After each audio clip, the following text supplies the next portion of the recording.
Good evening, this is John Milburn for Laws 11059 Statutory Interpretation. This is week 8 of term 3, 2018-2019. Tonight we're dealing with the issue of extrinsic materials. Those of you studying Introduction to Law would know that we dealt with this matter very briefly this week. So obviously in statutory interpretation we deal with the issue to a much greater extent. Now, a couple of things by way of housekeeping before we start. The first is that next week will be once again a recorded session. I'm going to prepare a special video.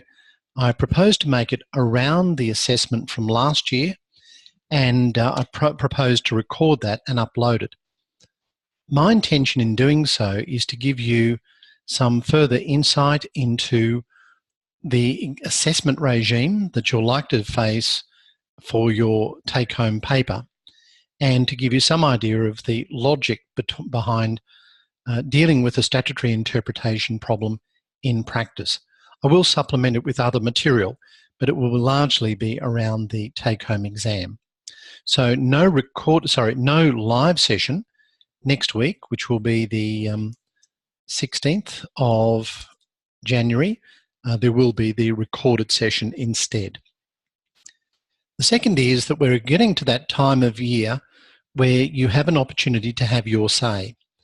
And I do encourage you and urge you to have your say in relation to this unit. It's important for me as a unit coordinator, and indeed it's important for all of your unit coordinators.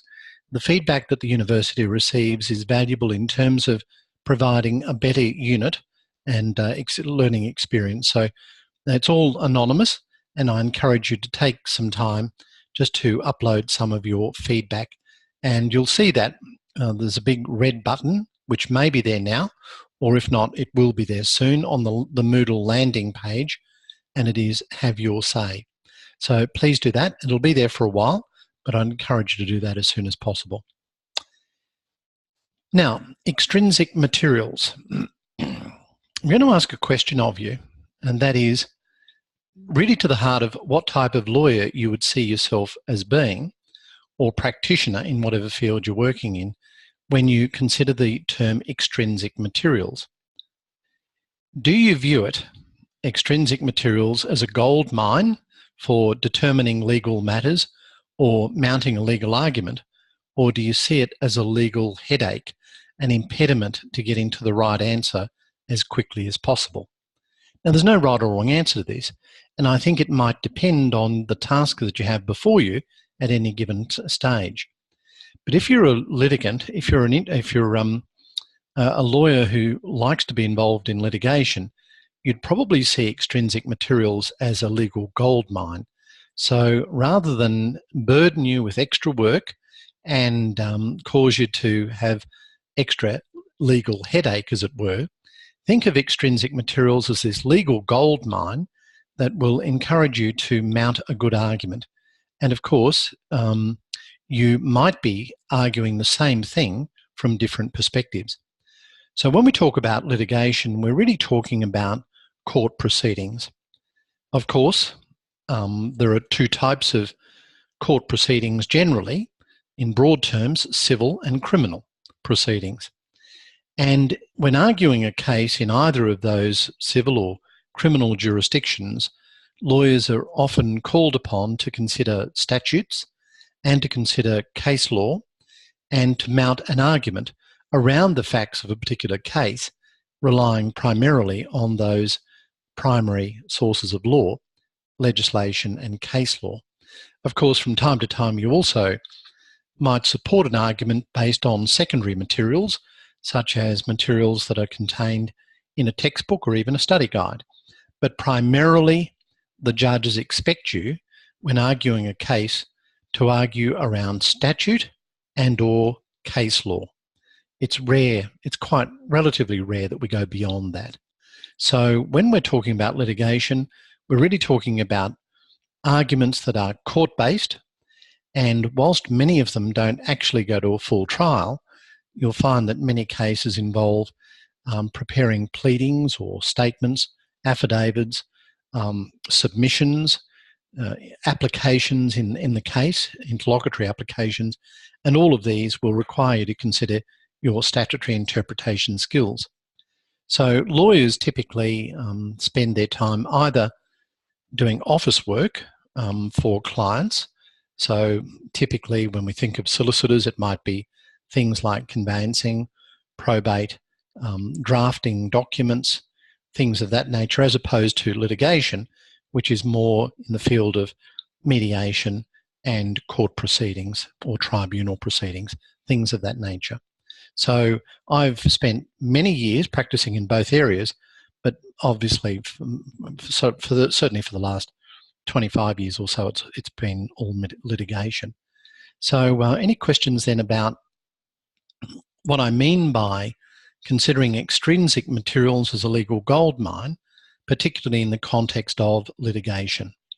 And if you have any questions, please feel free to use the chat facility or to unmute your microphone and ask the question or make the comment. So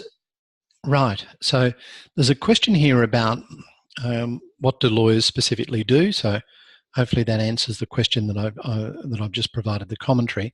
Another, in relation to the Land Title Practice Manual, but couldn't find it via OSLI. No, you won't find the Land Title Practice Manual in OSLI. That's a separate document prepared by the Department of Housing, or there's a case mentioned in it and couldn't find it. Sometimes you won't find every case in OSLI. So sometimes you need to go further and consider other citators.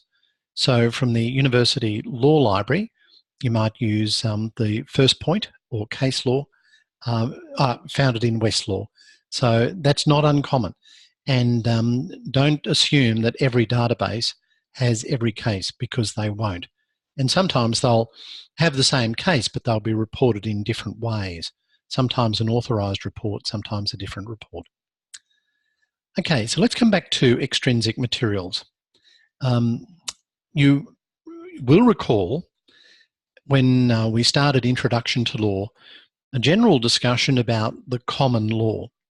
And when we talk about the common law, we're really, in essence, talking about that law that has been made by judges, which is relied upon by other lawyers and judges in coming up with a legal solution. So, for example, if the High Court determines a matter in a certain way, then that becomes part of the common law, the decision behind the case, so that other lawyers in other cases can, with some authority, so considerable authority, rely upon the logic of the decision in the High Court when arguing another case. So we call that part of the common law. And of course, the common law builds from one week to another. It's a moving feast, as it were. And there are many cases, of course, that are reported, many cases that are decided but not reported. And from all of that body of law, it's possible for you to mount an argument for a particular client. Now, when you're doing so, you need to consider the statutory provisions. And sometimes the statutory provisions are intended by Parliament to completely, as it were, override the common law, at least to a point in time. That's possible, but it's quite rare. Most of the time, legislation is introduced to perhaps modify, but not necessarily extinguish, the previous common law. One tip that I can give for you in that regard is to look for the word code. The idea of a code, criminal code, corporations law, consumer law, things of that nature, are intended, at least initially, to be all-encompassing statement of the law. Now, in reality, it doesn't work out that way, because whenever the code is introduced, whenever any legislation is introduced, we will quickly need to ascertain the words, the meaning behind it, with a new case, which becomes part of the new common law, building on the statute. Or it may be that in order to do that, to make that exercise, we need to go back and consider previous cases, so that you never really overriding completely the common law. So in the notes, there's at 2.3 a reference to the common law approach to extrinsic materials. And the Commonwealth Acts Interpretation Act is not intended to be a code of the law of interpretation. It's not meant to be something that completely supersedes the earlier common law. So if you find a case in relation to statutory interpretation principles at a Commonwealth level that leads you to interpret something in a certain way, then it would be a mistake to assume that the statute, the Acts Interpretation Act, completely is intended to override any of the case law built around a particular word or section or way of thinking. So the Acts Interpretation Act isn't a codification, it's a coexistence. It coexists with the common law, so that the common law and the statute can work together. The starting point is always the statute, the legislation. And if you have your answer clearly from the statute, then that is the answer. You don't need to go further, although, as you know, that statement is much more difficult than it sounds, because you need to consider the wording within context, and you need to consider the purpose behind the provisions as well. But in order to interpret legislation or cases, you can certainly look to and should look to the Acts Interpretation Act, but also the common law and cases. So case law is, if you like, part of our common law. Sometimes the case is unremarkable in terms of creating any common law as such. In fact, most cases are at best an application of the law or an example of the way in which the law is used, but don't actually create any new law. So, for example, if you have a legal proposition that commenced with, let's say, a case in the High Court in 1972, then if you look in the legal citations, and Jade is great for this, if you look at that High Court decision using Jade as your platform, then you might see that that case, or a particular part of the case, is referred to by 150 other cases. Now, if you're quoting the principle that's laid down in the High Court decision, you simply refer to the High Court decision and leave it at that. It would be a mistake to then say, or provide a list in your footnotes of 150 other cases which don't take the matter any further. They're simply cases that have applied that principle in later circumstances. I hope that makes sense. So what I'm really saying is that the common law supplements and coexists with the statutory provisions.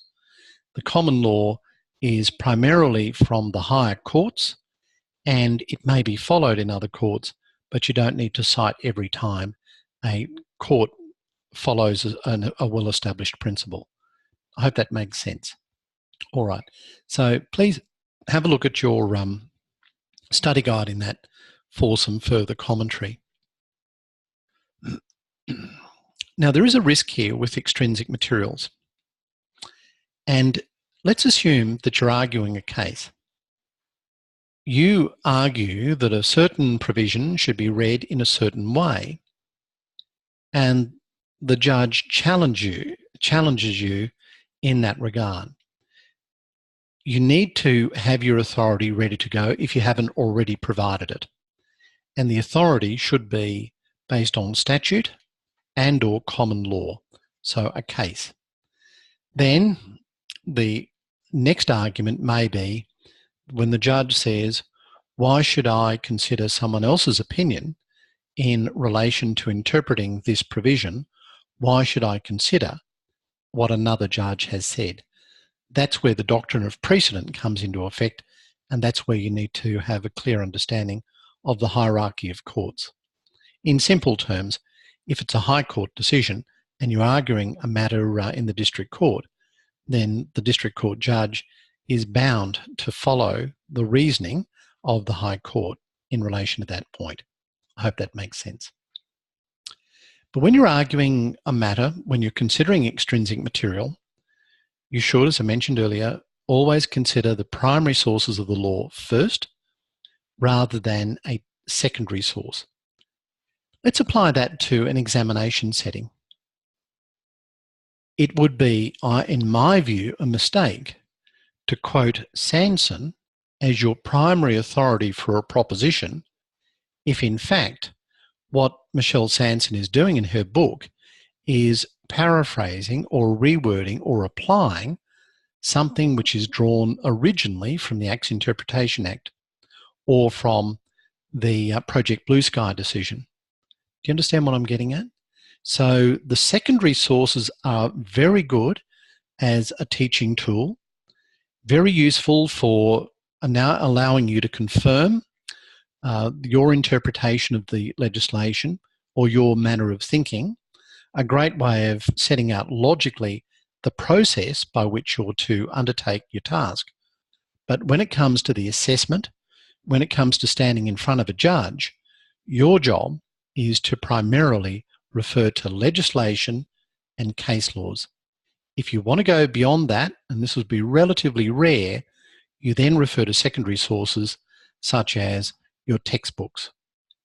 Does that all make sense? I hope I haven't clouded your judgment too much. All right. So we look at legislation first up. In terms of extrinsic materials at a Commonwealth level, can anyone quickly tell me, you can use the chat facility or unmute your microphone, so this is quick on your buzzers now, the specific section of an act that deals with the use of extrinsic materials in the interpretation of an act, Commonwealth, please.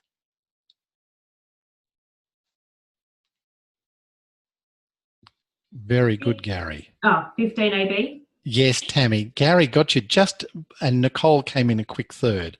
That's it. Section 15AB absolutely must be the first place that you look when you're dealing with an issue to do with the use of extrinsic materials at a Commonwealth level. I would expect that that will be always, almost always, part of a legal answer. You may not, contained in part 5, thank you, Nicole. You may not refer to Section 15AB specifically in a submission to a court, either oral or in writing, because the court will know this. So the court doesn't need you to say that.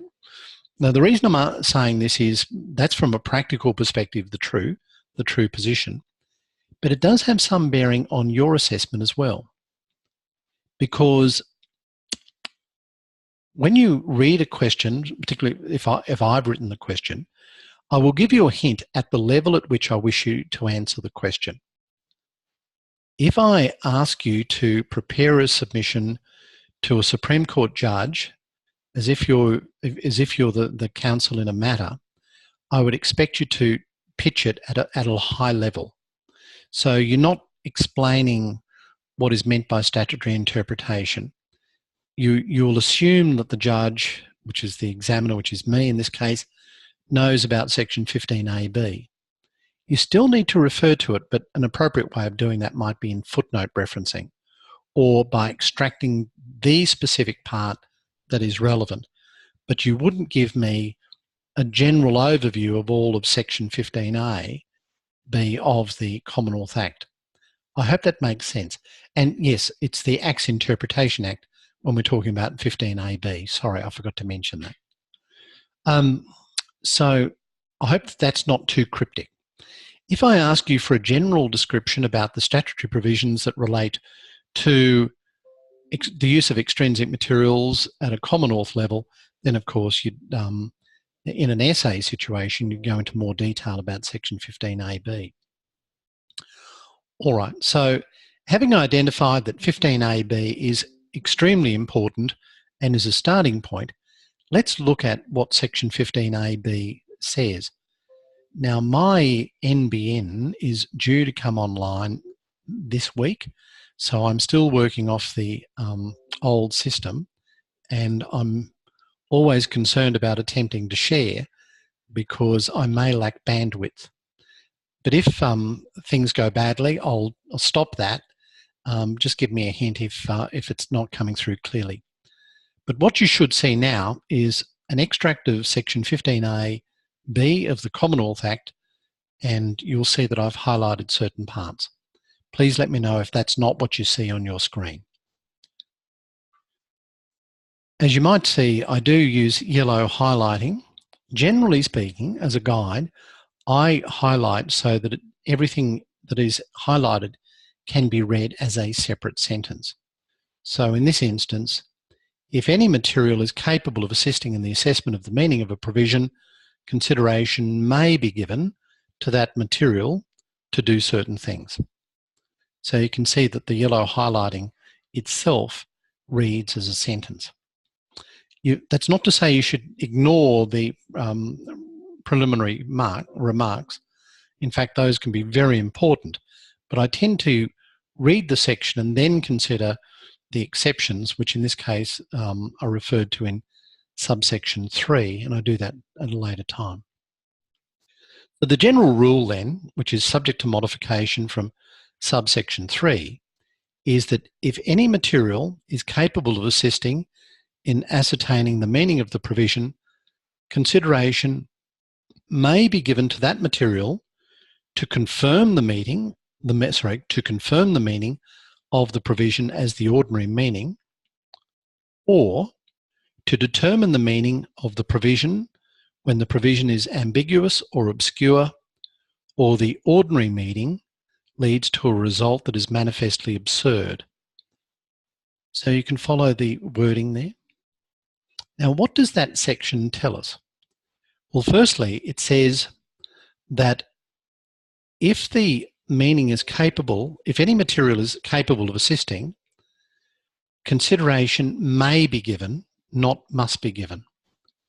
So you don't have to refer to extrinsic materials to determine the meaning of a provision in every case.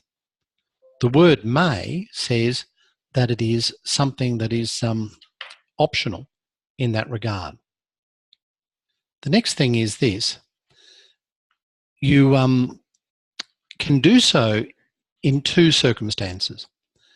Either to confirm that the meaning of the provision is the ordinary meaning, that which you thought it would be, or to determine the meaning if it's ambiguous or obscure, or the ordinary meaning leads to a result that is absurd. So this is really a statement of the purposive test, isn't it?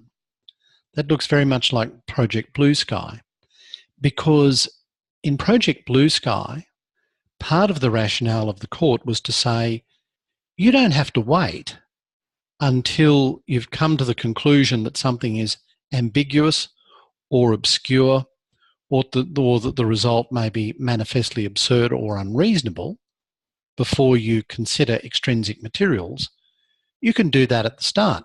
You can ascertain the purpose at any stage, and that's exactly what Section 15A(b) says. It says, you may have ascertained the ordinary meaning. You might think it's quite unambiguous. It's not obscure. It doesn't lead to a result that's manifestly absurd or unreasonable, but that doesn't stop you from going to the external extrinsic materials if you wish. So please keep that in mind. There is no threshold test before you go to extrinsic materials to say, effectively, something must be wrong before I consider extrinsic materials. You can go there straight away if you wish. You don't have to, but you may. That's my reading. Yes. On that note, I've read a bit about the fact the High Court are actually quite reluctant to use extrinsic materials. They only tend to use it at sort of where it is very obscure or quite ambiguous. Mm-hmm.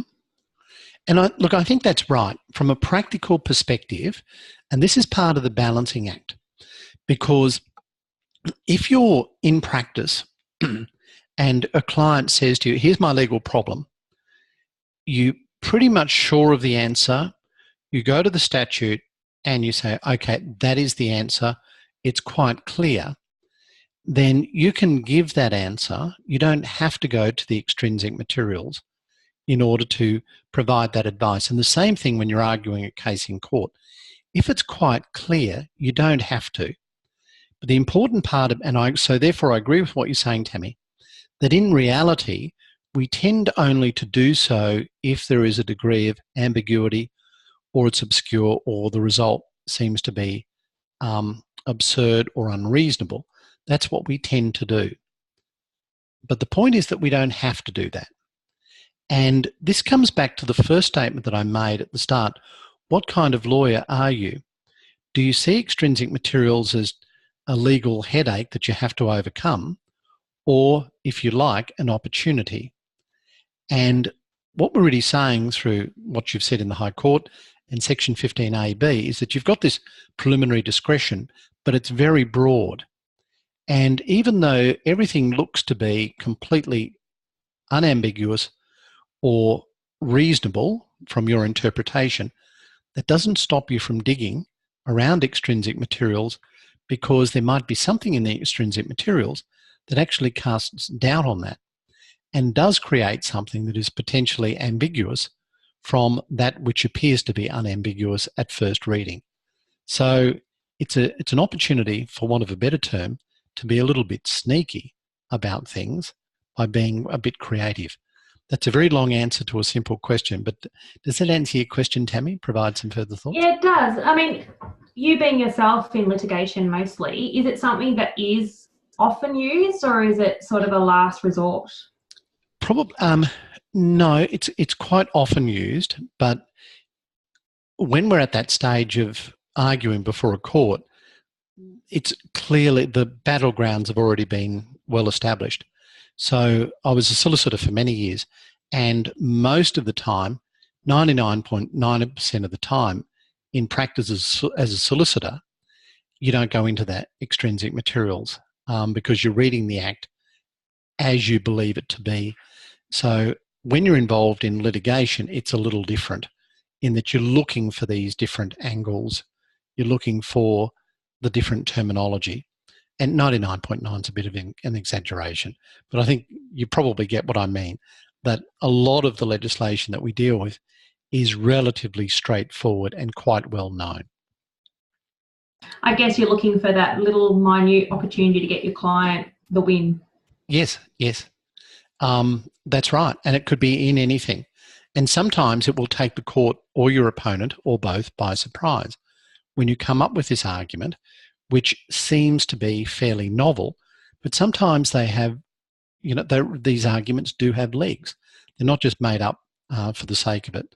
Sometimes they really do have some justifiable basis.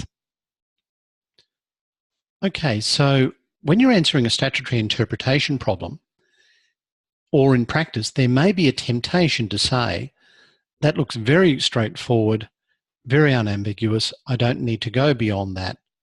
That potentially would be a mistake, and certainly from an assessment perspective, you need to train yourself to query everything and consider whether you need to go behind that in order to supplement your answer.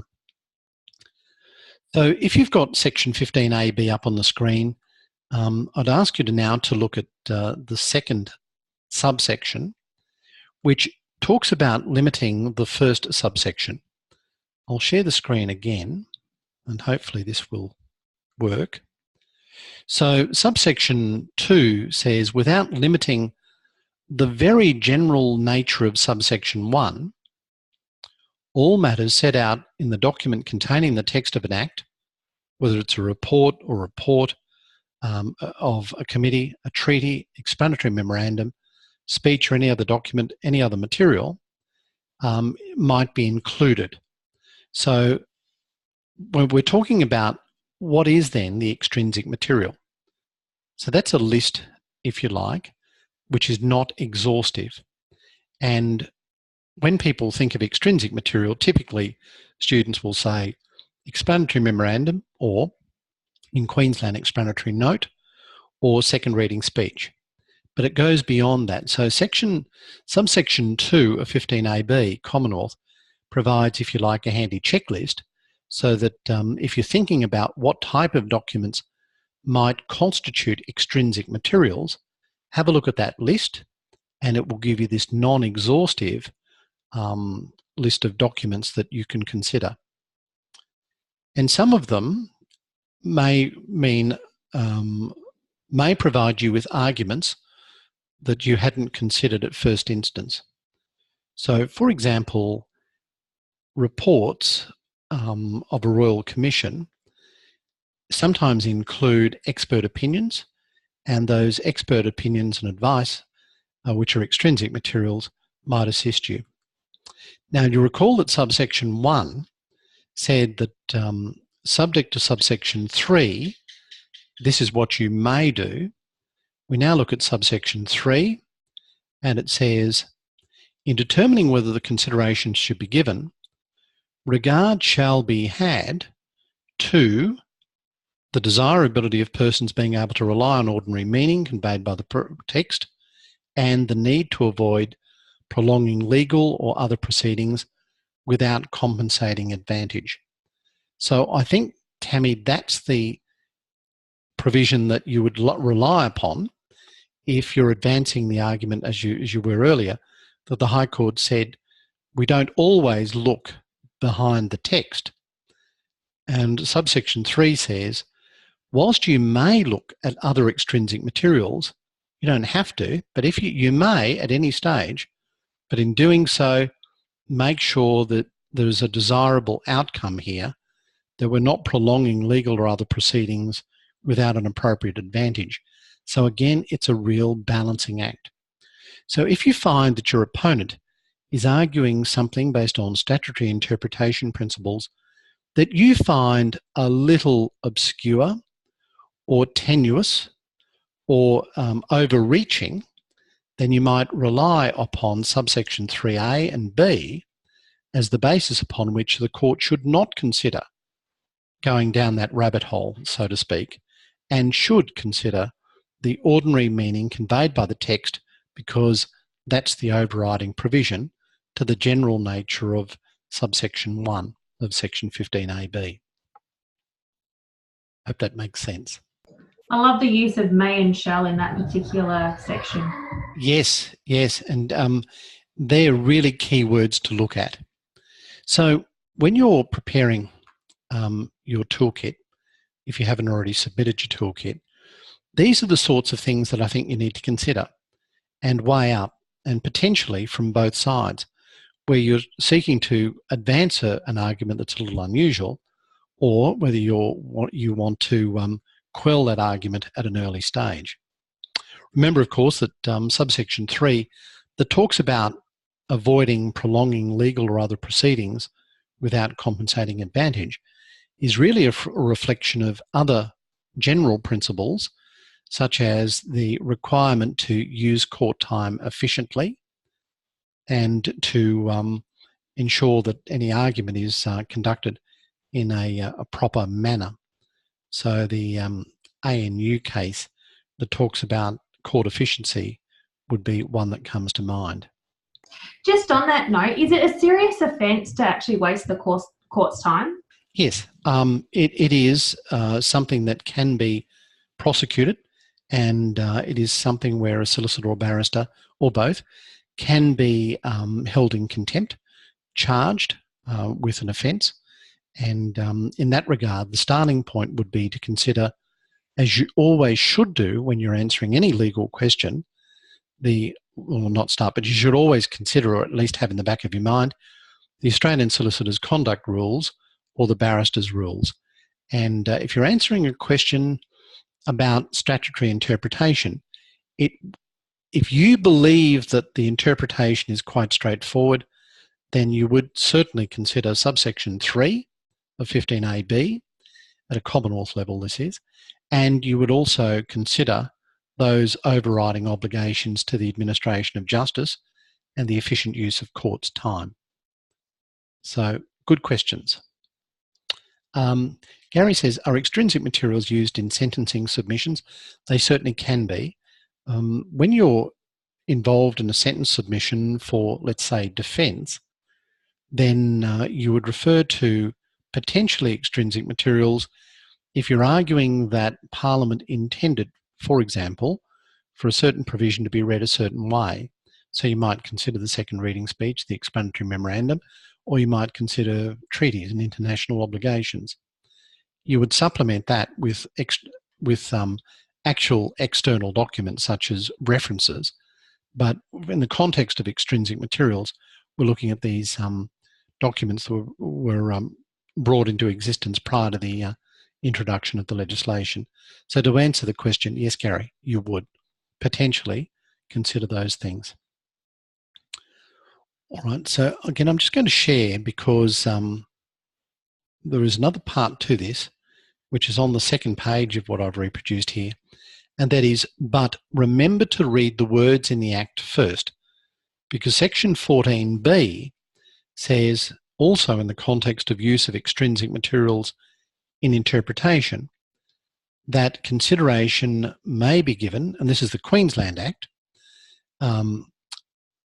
the Acts Interpretation Act, Queensland 14B, consideration may be given to extrinsic material if the provision is ambiguous, if the ordinary meaning leads to a result that is manifestly absurd or unreasonable, or in any other case to confirm the interpretation conveyed by the ordinary meaning of the provision. So that is very similar in effect, I think, to the Commonwealth legislation, but written in a different style. Once again, consideration may but not must be given to extrinsic material, but you'll see here that the emphasis is different, where it talks about if it's ambiguous, obscure, manifestly absurd result, or in other case to confirm the interpretation. So you must read the words in the Act first. All right, so I think they're the important provisions that you must start with when entering into a discussion about extrinsic materials. Are there any questions at this stage? All good? All right.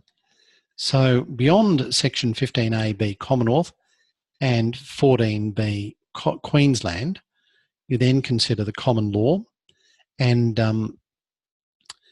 consider the checklist, if you like, in subsection 3 of 15AB.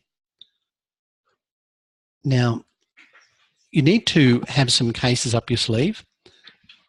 A good one in relation to judicial comments regarding the use of extrinsic materials is Mills against Meeking. That's MILLS v Meeking, MEEKING. This is not quite Project Blue Sky important, but it's pretty close.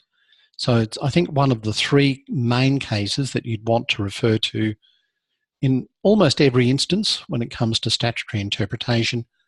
The other one, Project Blue Sky against ABA, and the third, CIC Insurance against Canterbury Bankstown Football Club, 1997, 187 CLR 384. So they're the three main ones, I think. Mills and Meeking, 1990, 169 CLR 214. And this is, I think, the reference that you were referred to, Tammy. The High Court said, if the language is clear and the purpose expressly stated in the Act, there may be no cause to refer to extrinsic materials. In 2015, in the case of North Australian Aboriginal Justice Agency Limited against the Northern Territory, which is 2015 HCA 41, at 86, the court said, extrinsic material does not displace the text, but can illuminate the meaning conveyed by the text. So therefore, the court, by those words, said that you may consider, but not necessarily adopt, at least in full, the content of extrinsic material. So that's North Australian Aboriginal Justice Agency against Northern Territory, 2015 HCA 41. So what we're talking about now is the issue of context, and we know that the modern approach is that we consider the context at first instance. We don't consider it later. I mentioned CIC insurance against Bankstown Football Club. That would be, I think, the case that you'd want to cite in support of that contextual approach to be adopted at the outset. And context is in its widest sense. In that case, there was an argument about insurance. There was an argument about the effect to which Section 58 of the Insurance Contracts Act might be considered. And the court considered Law Reform Commission report because in that report it held the answer to the legal problem that was before it. And the court said, even though the wording seems to be quite clear, you can still, and in fact you must, consider the context. So it's not different to what I said earlier about the quote from Mills and Meeking, but it looks at it from a different perspective. So in Mills and Meeking, the court said, look, if it's clear enough and the purpose is stated, you don't have to look at extrinsic materials. In CIC insurance, we're saying, yeah, that's all very well, but you must always consider what is said within context. And if you look at the wider sense, in the context sense, then you may have to then look at other materials, and that may be the reason why you look at extrinsic materials such as the Law Reform Commission report in that case. And Gary says, Cooper Brooks is another case where extrinsic materials is not relied upon if the statute is unambiguous. So thank you, Gary. So coming back to CIC and Bankstown, the court found that as the policy had been cancelled before the expiration date, it was not a policy that was set to expire. Therefore, a statutory policy did not arise. So in CIC, we saw that on its face, there was no ambiguity about a particular provision on its face. But when you consider those words within the broader context, which then gives you a good excuse and a good reason to consider extrinsic materials, and you then look at the Law Reform Commission report, you can see that the existing state of the law within its full context led to a result that was different to what might have been, at first reading, words that were non-ambiguous. Oh, your heads must be spinning, thinking, I don't understand how to put all this into an order that makes sense. What you need to do is make probably a list or flowchart, checklist, whatever works for you, where you can actually start to map this out, some sort of mind mapping process that works for you, so that you can see some degree of logic in it. And to be frank, and this is part of what we do in the trade, sometimes we use extracts or cases to promote one argument one day, which we're opposing the next day. But that's just part of it. Does that all make sense? Right. Well, CIC was also the authority in Project Blue Sky too. Yes, yes, indeed. Yeah, these are really important interlocking cases.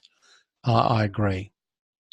Now, just as a quick reminder, if you are struggling to read legislation, because I'm saying you must read legislation within context, there's a really good publication on the Parliamentary Council Offices of Western Australian website, which is called How to Read Legislation. It's pretty basic, but it's very well done. So if you're struggling a bit at this stage, if you're watching this as a recorded session, maybe stop, access that material and have a look at it. Also, you need to understand how to access second reading speeches, so Hansard, for example, explanatory memoranda, notes and statements. You need to know exactly how to get to these things quickly. So have that as part of your flowchart, part of your toolkit. Ostley is really good now. It's extensive, so that we'll have a lot of material. I'm going to ask you this. In general terms, can anyone give me a good reason, a good answer to this simple question? I'd be really interested for your thoughts. why should you consider extrinsic materials?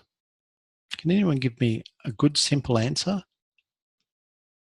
Why should you consider extrinsic materials? It's very cryptic, I know. Rhonda says if you can't determine the ordinary meaning, yes.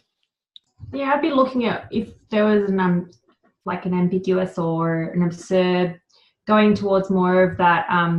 Can I find the ordinary, like exactly what Rhonda said, the ordinary meaning? If I can't find that, then I'm going to search further. Okay, yes. So Tammy says primarily if there's some ambiguity. Tanya follows the theme and says clarify the meaning. These are all good answers. Tuna says in order to understand the purpose, that's where you may need to look at these extrinsic materials. That's a good answer too. These are all correct answers. I'll give you a practical answer. Reinforces common sense, says Tim. Yep, I like that one too. One of the practical answers is from an assessment perspective, why should you consider extrinsic materials? Because as the examiner, I am considering extrinsic materials. And as a practitioner, why should you consider extrinsic materials? Because judges do. So they're the really practical. Tanya says to get better marks. Yes, there's nothing wrong with that. And I'm encouraging you to do that. So don't think you're selling out. What you're doing is you're being comprehensive and you're giving, these are all good reasons why you should do it. But there's a practical answer, and that is because you will get a better result. It's expected of you. Judges expect it, and judges do it as well. So Tanya's trick to it, yes, consider extrinsic materials because you'll get a better mark. That's good. All right. So when you're looking at websites, you need to be able to understand government web pages. In advanced statutory interpretation and drafting, we go into a lot of detail about different websites that might assist you in terms of understanding process. If you really want more reading, I can give you some further material. Just ask through Q&A. But for the moment, I think you need to consider very carefully two things that we've discussed tonight. Number one, the Acts Interpretation Act, Commonwealth and State. It can be your state, it doesn't have to be Queensland. And the second is you need to have at least 3 or 4 good sound cases that you rely upon. Make sure that you have your quotations ready to go and make some sense of it. I don't want you just to throw in quotes for the sake of it, but when I'm looking at an answer, I want to see some sort of flow and logic. And then when you've made a proposition, you've got a case to support that. Having a quote from a case is always a good idea. So in your flowchart, you may have links to certain extracts of cases, or you might include the extract from that case as part of your toolkit. So, on that point, John, yes, so Tim? just clarifying that. So rather than actually using quotes, because obviously it's word count, tight, I've actually used pinpoint references. Good. So I've quoted the case and then used the pinpoint reference, which is obviously my quote. Is that acceptable? Absolutely. Cool. No problems at all. I want the toolkit to be practical, and I know that you won't, as you said, you won't fill in the time frame. So just have that link there. And Abby's just read my mind. Alternatively, or in addition, you can put it in your footnote. I have no problem with that at all. So use the words wisely in terms of what's allocated to you. If you find that you're struggling to get to the word count, we'll just include the quote or the relevant section, part of the section in your in the text of your material. So I'm giving you an opportunity to really go beyond the word count there by using those techniques. Tuna says, do I need to indent commentary and footnote? I, as a general rule, like to tab away from the number in a footnote. If you're quoting material in the footnote, then generally, yes, you would still follow the general rule of indenting commentary in the footnote. It probably gets a little small if you go from 10 point down to 9 point, because normally if you're quoting something in the body of a text, you drop from, say, 12 point to 11 point, but you probably don't need to do that in a footnote reference.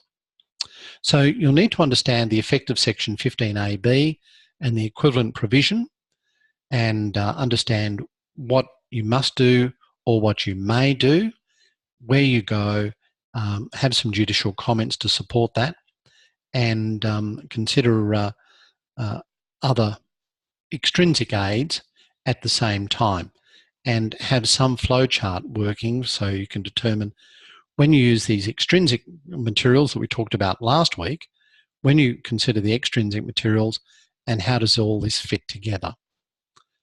If you're looking for some further reading, a website that is really useful, and it's actually, this is a really surprising place, and I've spoken to the authors of this who are really very good at statutory interpretation. It's actually from the Australian Taxation Office. So the ATO legal database includes a series of publications called Interpretation Now, with an exclamation point. And it's all about statutory interpretation. So Interpretation Now, which you'll find through the ATO legal database, is a publication from the ATO, but here's what it does. It summarises authorities that apply rules of statutory interpretation. And on a monthly basis, there'll be different publications that come out that deal with different issues to do with statutory interpretation, not just to do with the Tax Act, although that's the primary emphasis.